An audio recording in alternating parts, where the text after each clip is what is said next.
네, 안녕하십니까. 인하대학교 입학팀장 최원호라고 합니다. 반갑습니다.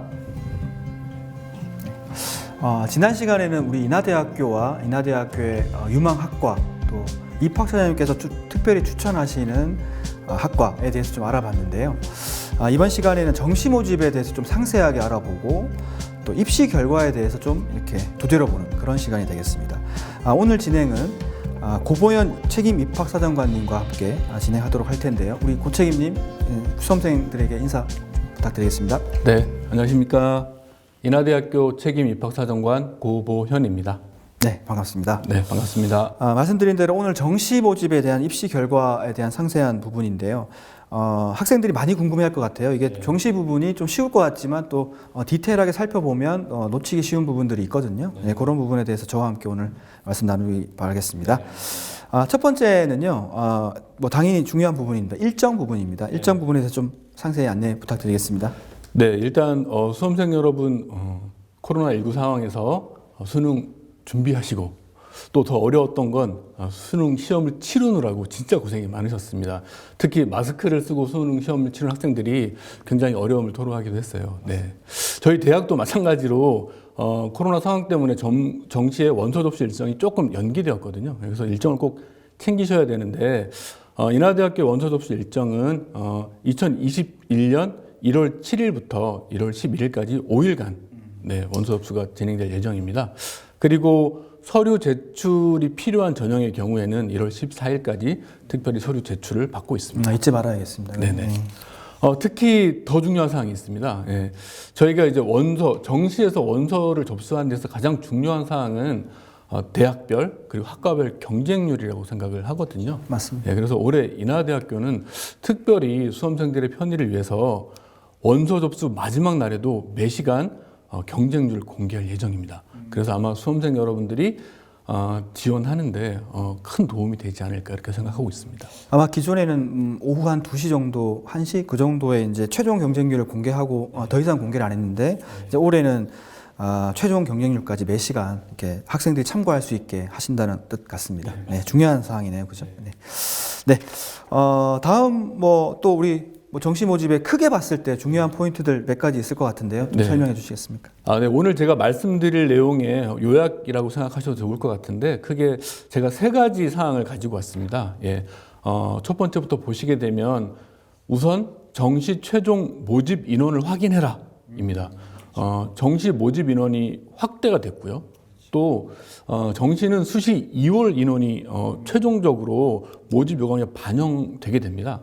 예, 그래서 그 수시에 최종 2월 인원이 반영된 최종 모집 요강을 홈페이지를 통해서 반드시 확인할 필요가 있습니다. 그래서 이 부분 중요하고요.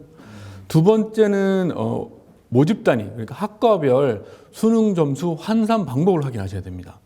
예, 100분위 1을 통해서 입시 결과들이 많이 비교되고 있잖아요. 근데 100분위 1을 통해서는 자신의 위치를 확인하는 정도로 사용을 하셔야 되고요. 예, 대학별 환산 점수를 통한 지원 가능성을 확인하셔야 됩니다. 예, 인하대의 정시상담 서비스도 이렇게 환산 점수를 통해서 비교할 수 있도록 제공해 드릴 예정이고요. 마지막 3번째로는 학과별 실질 경쟁률에 주목하셔야 됩니다. 예, 왜 그러냐면 지원 인원에 따른 경쟁률을 최초합 그리고 또 추합 그리고 예비 번호 이런 것들에 따라서 그 변화되는 부분들이 있거든요. 예, 그래서 그런 것들을 꼭 확인하셔서 실질 경쟁률을 확인하신 이후에 지원 전략을 수립하시는 게 좋을 것 같습니다. 네네. 특히 이제 이 수능 점수 환산 방법이 이제 학교마다 좀 다를 수 있고요. 특히 영어에 대한 등급별 점수 체계 이런 것들이 다르기 때문에 단순히 대학들끼리 이렇게 100분위 1 비교해서 어느 대학이 높다 이런 거는 의미가 없다고 보여지고 상세하게 그 대학의 어떤 최종 그 산출하는 프로그램을 통해서 내 점수를 넣어봐야지 그게 이제 맞다. 그렇죠. 100분위는 순위이기 때문에 자신의 위치를 확인하는 정도, 예, 그 정도로 확인하시고요. 지원 합격 가능 여부는 대학의 환산 점수를 통해서 한번 확인해 보시는 게 좋겠다. 예, 이런 말씀을 드리는 거죠. 특히 또 실질 경쟁률 중요한 말씀하셨는데 또 백미는 추합이지 않겠습니까? 그죠? 추합을 또 염두에 두시는 수험생들 많을 텐데 또 실질 경쟁률이라는 그런 개념과 이런 설명 그런 것들이 중요할 것 같습니다. 하나씩 짚어볼까요? 네네, 알겠습니다. 첫 번째 수시 2월 인원이 반영된 최종 모집 요강을 확인하셔야 되잖아요. 예, 인하대학교 올해 그 모집 인원을 보시면 일반 전형에서 809명을 모집하고요. 예, 실기 전형에서 111명을 모집하고 있습니다. 예, 이 인원은 전년도 대비 160명이 증가한 인원이고요. 예, 특히 전년도에 수시 2월 인원이 268명이었습니다. 예, 그래서 전년도 수시 2월 인원을 고려해 보면 올해도 약 한 1,200여 명의 학생이 정시로 선발될 수 있지 않을까 이렇게 이제 조심스럽게 예측해 볼 수 있을 것 같습니다. 네, 이게 저희 인하대학교가 보통 수시가 좀 많이 뽑고 수시를 많이 뽑고 정시는 조금 덜 뽑는 대학인데 이제 그럼에도 불구하고 2월 되는 인원이 꽤 많기 때문에 이런 부분들을 눈여겨봐야 된다는 말씀 같습니다. 추가적으로 뭐 학과 군별 배치도 당연히 확인해 보셔야 될 것 같아요. 뭐 인하대만의 특징이 좀 있는 것 같아요. 네, 학과가 많기 맞아요. 때문이도 그렇고. 네. 인하대 특징이라고 하면 유사학과 군별 분산 배치를 통해서 학생들의 선택의 폭을 조금 더 넓혀주려고 노력하고 있다. 뭐 이런 부분일 것 같습니다. 그래서 예를 들어 보면 화학 계열 같은 경우에 가군에서는 화학과를 선발하고 있고요. 네, 그 다음에 나군에서는 화학공학과를 선발하고 있습니다.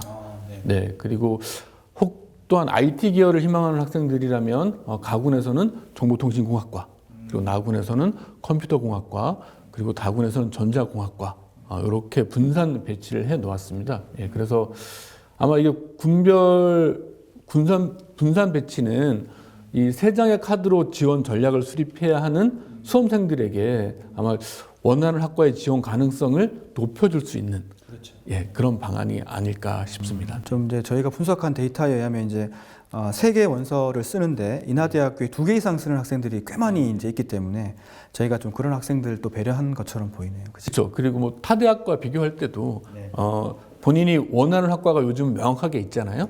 예, 그럴 경우에 같은 계열의 학과를 선택할 때도 아마 도움이 될 것 같습니다. 네네.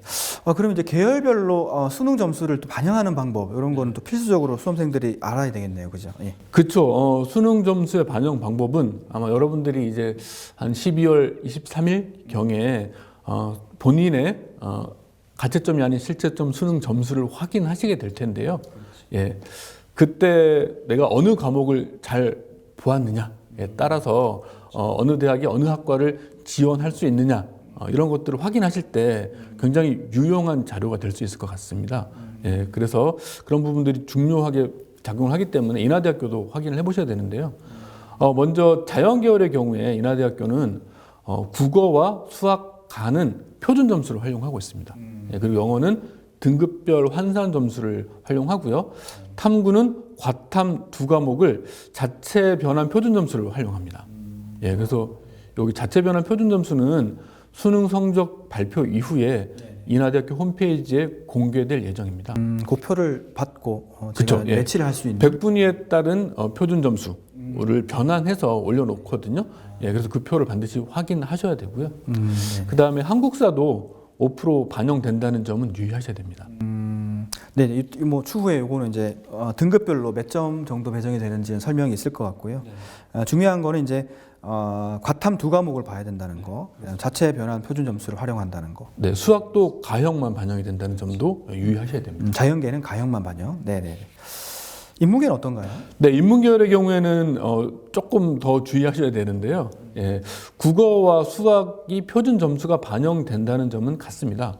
예, 다만 수학 과목의 경우에 가형과 나형 모두 허용이 된다는 점이 약간 특색이 있고요.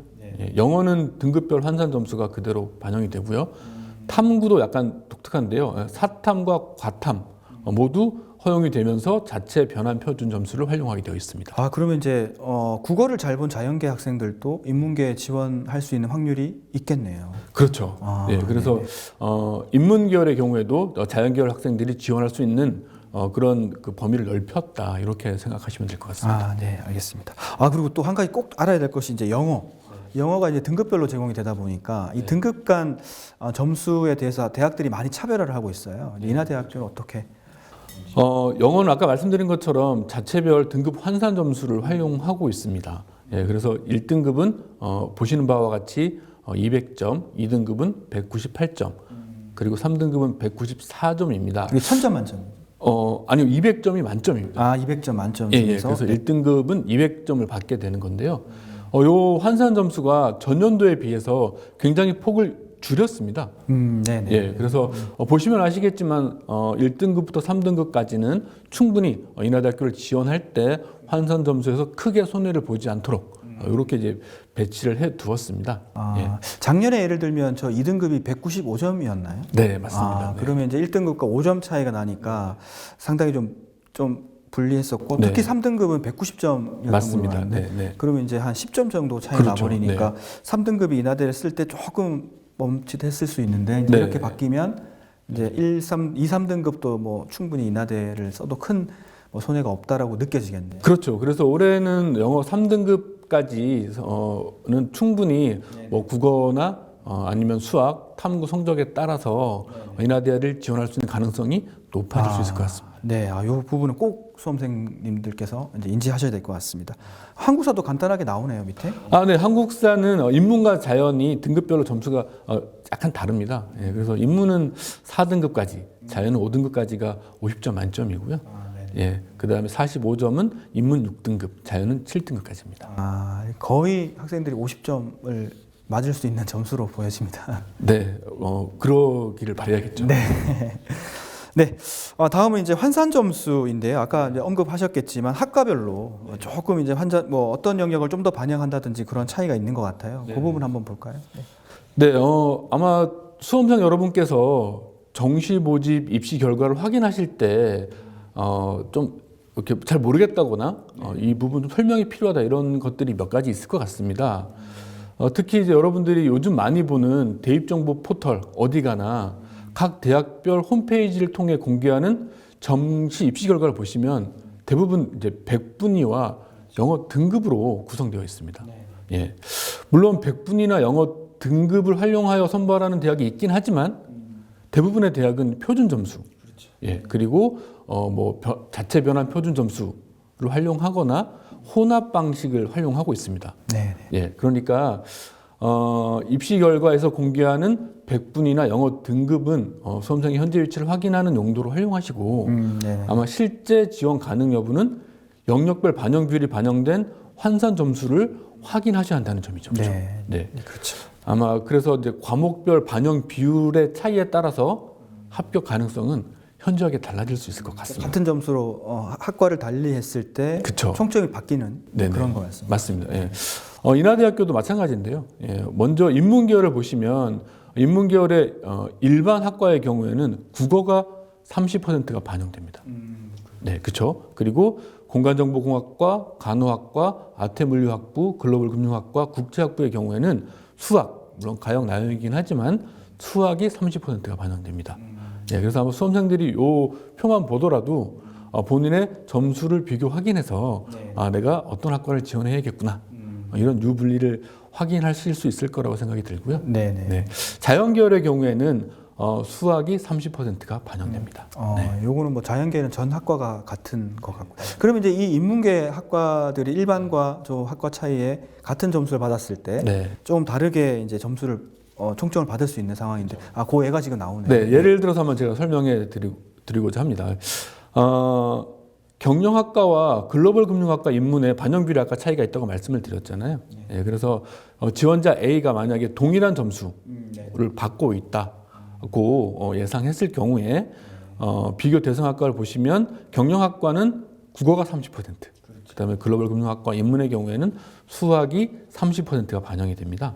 예, 그래서 계산에 따라서 점수 나온 결과를 보면 경영학과가 960.64, 그다음에 글로벌금융학과가 인문이 958.77. 그래서 한 약 2점 정도의 차이가 나는 걸로 알 수가 있는데요. 수험생 여러분들이 지금은 감이 별로 없으시기 때문에 2점? 별거 아닌데라고 생각하시겠지만 사실 환산 점수 총점에서 2점은 굉장히 크죠? 그죠. 예. 당락을 좌우할 수 있는 아주 큰 점수입니다. 예. 그래서 이런 것들을 반드시 확인해 주셔야 되겠습니다. 좋은 팁을 또 설명해 주셨습니다. 네, 이제 조금 조금 이제 좀 디테일하게 지금 이제 환산 점수를 산출하는 방식은 알아봤는데요. 학생들은 아마 인하대학교는 좀 쉽게 어떻게 할 수 있는 방법이 있다고 기대할 것 같습니다. 그런 방법에 대해서 좀 설명해 주시겠습니까? 네, 제가 아까 시작할 때 말씀드린 것처럼 각 대학교를 환산 점수를 환산해서 비교할 수 있는 프로그램이 인하대학교에도 준비가 되어 있습니다. 예, 그래서 정시 상담 프로그램을 오픈할 예정인데요. 네, 아마 여러분들이 이제 그 실제 자기 성적표를 받고 나면 받고 인하대학교 입학처 홈페이지에 들어오시면 이 프로그램이 공개되어 있을 예정입니다. 아, 저렇게 프로그램이 별도로 있네요. 네네, 아, 네네. 그렇습니다. 그래서 이 프로그램에 정시 상담하기를 클릭하시면 지원자 정보를 입력할 수 있고요. 네, 그래서 지원자 정보를 입력하고 지원자 성적을 입력하시면 이렇게 뭐 본인의 관심 있는 학과 아니면 전체 학과 이렇게 나누어서 자신의 점수를 확인할 수 있고요. 그 점수에 비추어서 전년도 입시 결과와 비교해서 지원 가능 여부를 확인할 수 있고요. 예, 그다음에 학과별로는 3년치의 모집 인원, 지원 인원, 입시 결과 이런 것들도 다 비교해 볼 수 있도록 배치되어 있고요. 사실 지금 뭐 저희가 이제 알려드리는 내용들이 다 저기에 집약되어 있다고 보시면 되겠네요. 맞습니다. 예, 단지 이제 이 동영상을 통해서 이런 것들을 어떻게 해석해야 되는가, 그렇죠. 이런 것들을 캐치해 내시면 좋을 것 같습니다. 특히 정시 상담 서비스를 통해서 공개하는 성적은 3년치의 최초 합, 최고 평균 최저, 그리고 최종 합격자의 최고 평균 최저의 환산 점수입니다. 예, 그러니까 아마 인하대를 지원하고자 하는 수험생들이 많은 도움이 될 것으로 예상이 됩니다. 그러네요. 이거는 실제 뭐 예측 데이터라기보다 인하대의 실제 데이터를 가지고 맞습니다. 네. 대비한 거기 때문에 네. 인하대학교를 지원한다고 하면 꼭 한번 해봐야 되겠네요. 네, 네. 네, 다음은 네 번째 체크 포인트입니다. 인하대학교 정시 결과 예측 부분입니다. 예측. 상당히 어려운 부분이기도 하고요. 올해 또 특히 학력 인구 감소 때문에 수시에서도 상당히 좀 입시 결과가 모든 대학들이 대부분 하락했는데요. 네, 그런 부분과 연결해서 좀 설명 한번 부탁드리겠습니다. 네, 예측이네요. 그렇죠. 예. 사실 뭐 미래를 미리 안다는 것은 불가능한 일에 가깝겠죠. 예, 그렇지만 몇 가지 지표 등을 통해서 조심스럽게 미래를 예측해 볼 수는 있을 것 같습니다. 네, 그래서 지금부터 말씀드린 내용도 그런 취지의 내용임을 좀 감안하시고 예, 보시면 될 것 같습니다. 먼저 학력 인구의 변화 추이입니다. 네, 뭐 그래프를 통해서 보시는 바와 같이 학력 인구는 꾸준히 감소하고 있습니다. 그래서 전년 대비 한 5만 명 또. 그렇죠. 예, 작년에 5만 명, 그리고 올해도 5만 명, 거의 10만 명 정도 감소를 했고요. 네. 특히 이제 교육부의 입학 가능 학생 추계 현황을 살펴보면 2020년부터는 대학 입학 정원이 입학 가능 학생 수를 초과하고 있는 것도 볼 수가 있습니다. 네. 예. 물론 뭐 대학 학생들이 대학에 입학하는 어려움은 비슷하겠지만 그렇죠. 예, 가고 싶은 대학이 있다 보니까. 그렇죠. 네. 이러한 학령 인구 감소로 인해서 전년도에 인하대학교 입시 결과도 뭐 크게 변화가 있었습니다. 예, 그래서 경쟁률, 최초 합격자 등록률, 충원율 이런 것들 중심으로 살펴보면 경쟁률은 한 1%포인트 정도 예, 하락한 것을 볼 수가 있고요. 예, 최초 합격자 등록률도 감소했고 그다음에 충원율도 감소했습니다. 네, 이렇다는 얘기는 작년에 5만 명이 감소했을 때 이랬으니까 올해 또 감소하면 여기랑 또 연관지어 생각을 해볼 수 그럴 수 있겠죠, 그렇죠. 예, 따라서 입시 결과도 아마 예, 전체적으로 하락하지 않을까 예, 그렇게 조심스럽게 예측이 되는 부분이고요. 대학으로서는 뭐 걱정이 되는 부분이나 또 수험생 입장에서는 상당히 또 고무적인 부분이네요. 아 그런가요? 네. 여기에 더해서 정시 선발 인원이 확대됐습니다. 예, 인하대학교도 마찬가지로 전년 대비 한 5%포인트 정도 예, 인원이 확대가 됐거든요. 그 인원 확대까지. 네네. 그러다 보니까 당연히 입시 결과는 하락할 수밖에 없지 않을까 그렇게 예측이 되네요, 그렇죠? 이 부분을 이제 좀 예측을 해서 지원하시면 세 개를 쓰실 때 도움이 될 것 같습니다. 네. 이제 정시 입시 결과를 이제 본격적으로 좀 분석을 해봐야 되는데, 뭐 모든 학과를 다 할 수는 없겠고요, 그죠? 그래서 좀 중요한 학과 또 인사이트가 있는 학과 중심으로 고채님께서 좀 풀어주시겠습니다. 네, 세부적으로 2020 학년도 인하대 정시 입시 결과를 분석해 볼 텐데요. 예, 특히 특징이 드러나는 학과 중심으로 말씀을 드리겠습니다. 물론 여러 학과를 말씀드리기 때문에 학생들이 너무 빨리 지나간다고 생각할 수도 있는데요. 아마 관심 있는 학과는 크게 보이지 않을까. 그렇습니다. 그렇게 생각이 됩니다. 네. 이 입시 결과를 보실 때 조금 주의해야 될 부분들이 있어서 그런 부분들 먼저 설명드리고 이 표를 보는 방법. 말씀드리도록 하겠습니다. 먼저 이 표를 보시면 모집 단위라고 되어 있잖아요. 예, 학생들은 아마 모집 단위가 뭐지? 이렇게 생각하시는 학생들도 있을 것 같아요. 예, 그래서 모집 단위는 2020 학년도에 인하대학교가 모집했던 학과를 말하는 겁니다. 예, 그래서 모집 단위는 학과다 이렇게 생각하셔도 크게 문제될 건 없고요. 그 다음에 모집 인원은 수시 2월 인원이 반영된 최종 모집 인원입니다. 아, 네네. 모집 요강 인쇄본하고 다를 수 있겠습니다. 그렇습니다. 예, 그 다음에 경쟁률은 뭐 지원 인원 대비 경쟁률이고요. 예, 그리고 최초 합격자 등록률은 최초 합격자 발표 후에 예비 등록 기간이 있잖아요. 예, 그 기간에 등록한 학생들의 비율입니다. 예, 그리고 추가 합격자 예비 석차 보이시죠? 예, 요거는 제일 마지막으로 추가 합격한 학생의 예비 번호를 말합니다. 그렇군. 네, 그래서 제일 끝에 있는 문 닫고 들어온 학생들의 성적을 얘기하는 것이고요. 예. 그리고 추가 합격자 고려 경쟁률은 마지막 추가 합격자까지를 합격자로 고려했을 때의 실질 경쟁률을 이야기하는 부분이라서 아마 이 부분이 수험생 여러분들께는 굉장히 의미가 있는 부분이 아닐까. 그러니까 합격 통보를 받은 학생들은 다 합격자로 봤을 때 네네. 그럼 경쟁률이 일반적으로 좀 떨어지지 않겠네요. 그쵸. 예. 그러면 추가 합격까지 고려했을 때 이 학과를 지원할 수 있느냐 여부를 판단할 때 조금 수월할 수 있지 않을까. 그러니까 경쟁률에 비해 이게 더 떨어지는 학과는 많이 돌았다. 그 얘기로 네, 그렇게 이해하시면 될 것 같습니다. 네. 자, 그러면 표를 통해서 한번 설명을 해드려 볼게요. 먼저 공과대학을 보시면 인하대학교의 대표 학과인 기계공학과가 있습니다. 네, 그래서 전년도에 입결이나 실질 경쟁률이 좀 낮았음을 확인할 수가 있습니다. 예, 그렇지만 올해 모집 인원이나 이런 것들을 좀 고려해 봤을 때 올해도 어느 정도 비슷한 수준으로 유지가 되지 않을까. 네, 이렇게 이제 예측을 해볼 수 있는 부분이 있습니다. 작년에 특히 경쟁률이 좀 한 3.3대 2밖에 안 돼서 좀 그렇긴 한데 그에 따라서 또 추가 합격자 고려한 경쟁률도 2대 1이 안 되네요. 그러니까 문턱이 조금 낮아진 느낌이 좀 있습니다. 그렇습니다. 예, 아마 모집 인원 대비 경쟁률을 봤을 때 그런 부분들이 나타나지 않았을까 그렇게 이제 예측이 되고요. 네, 올해도 비슷한 인원으로 모집 인원이 배정되어 있기 때문에 올해도 유사한 결과가 나타나지 않을까 그렇게 생각해 볼 수 있을 것 같습니다. 네. 그리고 조선해양공학과 있습니다. 경쟁률은 좀 높아요. 예, 그리고 최초 합격자의 등록률도 높아요. 예, 그렇지만 입시 결과는 타 공과대학에 비해서 낮게 형성되고 있습니다. 아마 꾸준히 이런 결과들이 나타나기 때문에 이 부분도 충분히 지원하실 때 고려의 대상이 되실 수 있을 것 같습니다. 아까 일부에서도 잠깐 나왔지만 좀 스테이블한 입시 결과 나타내기 때문에 학생들의 예측 가능성은 좀 높다고 볼 수 있겠네요. 네.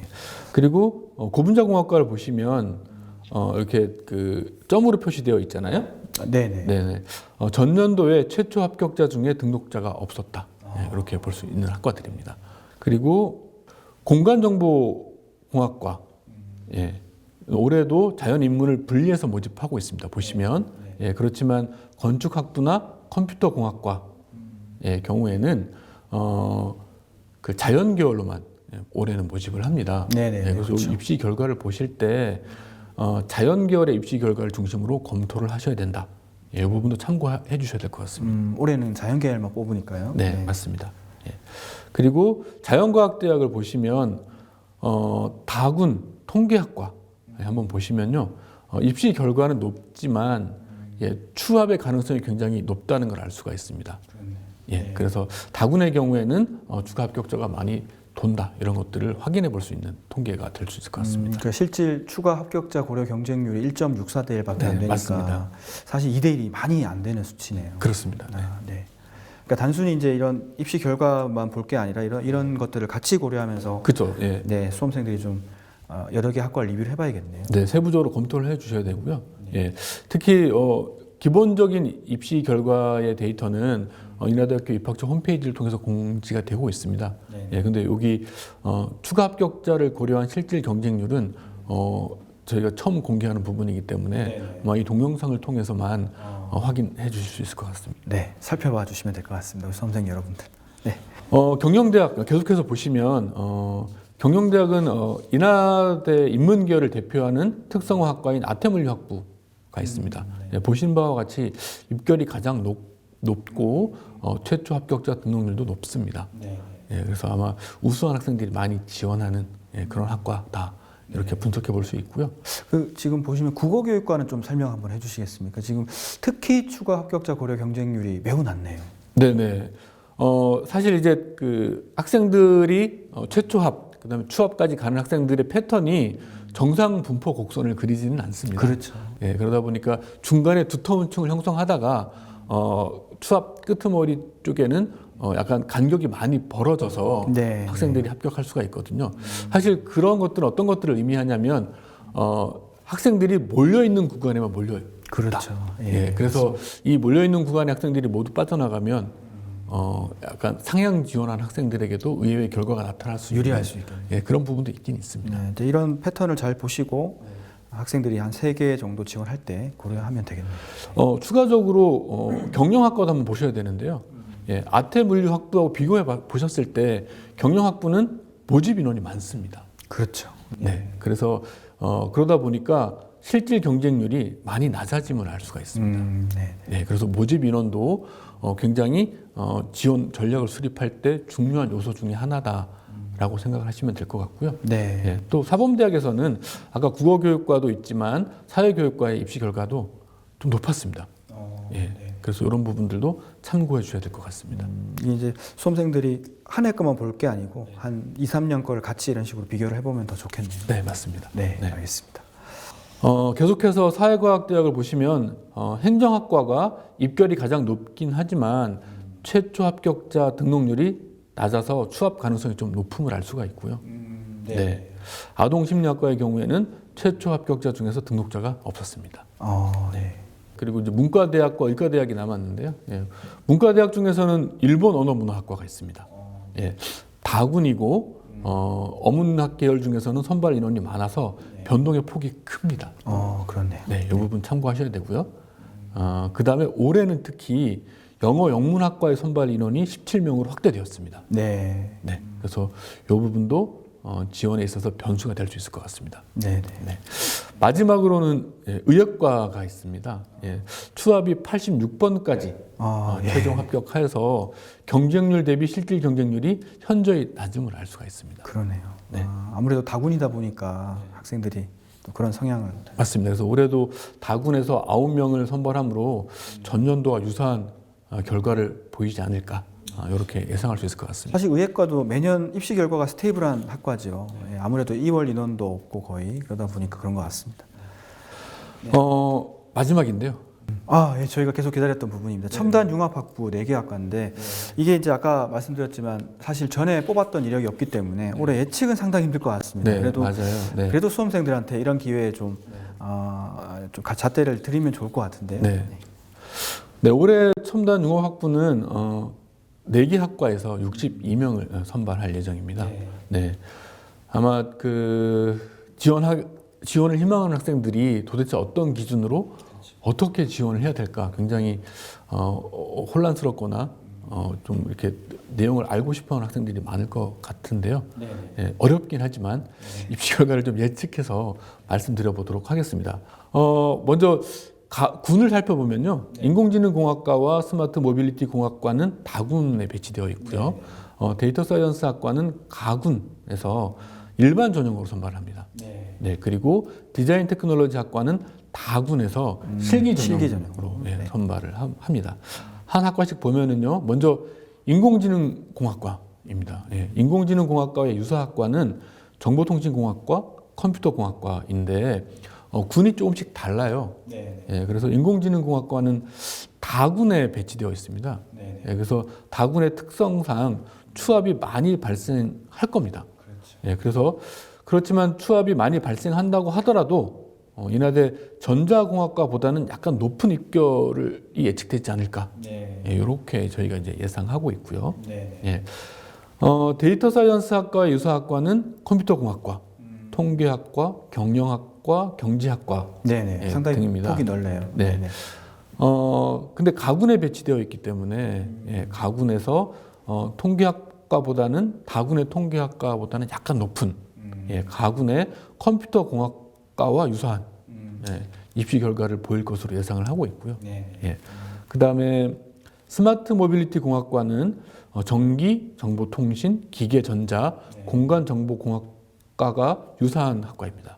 예, 근데 요 스마트 모빌리티 공학과도 다군에 배치되어 있기 때문에 다군에서 전자공학과와 유사하거나 약간 낮은 정도의 입시 결과로 예상을 하고 있습니다. 네네. 예, 그리고 마지막으로 이제 디자인 테크놀로지 학과의 경우에 유사학과는 문화 콘텐츠 문화 경영학과, 네.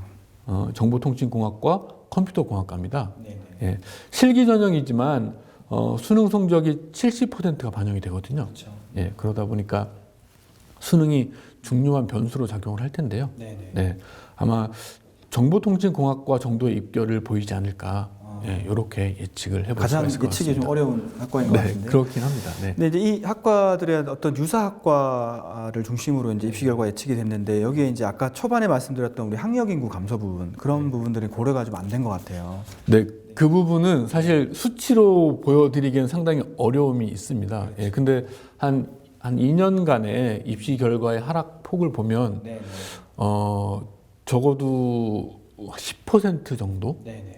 예, 하락폭은 보이지 않을까. 이렇게 조심스럽게 예측해 볼 수는 있을 것 같습니다. 또 뭐 추가적으로 말씀드리면 이제 또 새롭게 론칭하는 학과들이 좀 첫 번째 입시 결과가 조금 낮은 편에 속하는 건 타대학 사례가 또 있더라고요. 그래서 이제 그런 걸 감안했을 때 요거보다는 조금 낮게끔 형성될 수도 있다. 그런 희망적인 말씀을 좀 드리겠습니다. 네. 이거는 이제 저희 마지막으로 네, 홈페이지에 나와 있는 안내. 뭐 지금까지 인하대학교 그 전년도 입시 결과를 통해서 뭐 2021학년도 정시 모집 지원 전략을 찾아보는 그런 이제 그 시간을 가졌는데요. 예, 뭐 마지막으로 저희 그 이런 정보들을 얻고 싶은 수험생들에게 안내를 드리면 저희 이제 그 뭐 비대면 시대에 맞춰서 전공 안내 동영상을 이렇게 홈페이지에 탑재하고 있습니다. 네. 예, 특히 정시 모집과 관련된 특징과 준비 전략에 대해서 탑재하고 있는 정시 동영상도 올라가 있고 홈페이지를 통해서 이런 영상들을 확인하시면 지원 전략을 수립하시는데 도움이 되실 것 같습니다. 네네. 수고하셨습니다. 네, 저희가 뭐 말씀드릴 건 다 드린 것 같은데요. 뭐 수험생 여러분들, 뭐 저희가 준비한 영상은 사실은 뭐 1부에서 학과, 학교, 2부에서는 정시에 대한 입결, 뭐 전형 안내 부분이었는데 잘 참고하셔가지고 우리 인하대학교에 지원하시는데 좀 많은 도움 되셨으면 좋겠고요. 입학처장님께서 말씀하셨다시피 인하대학교 굉장히 실속 있고 또 취업률도 높고 또 학생들의 교육 성과도 높은 대학입니다. 많은 관심 계속해서 가져주시면 감사하겠습니다. 고책님 좀 인사 나누시죠. 네, 이 영상이 인하대학교를 지원하시는 학생들에게 많은 도움이 됐으면 좋겠고요. 서두에서 말씀드린 바와 같이 수능을 준비하시고 또 수능 시험을 치르느라고 정말 고생이 많으셨습니다. 그래서 원하는 학과, 원하는 대학에 반드시 합격하시길 바라고요. 그 대학이 인하대학이면 더 좋겠습니다. 네, 감사합니다. 네, 감사합니다.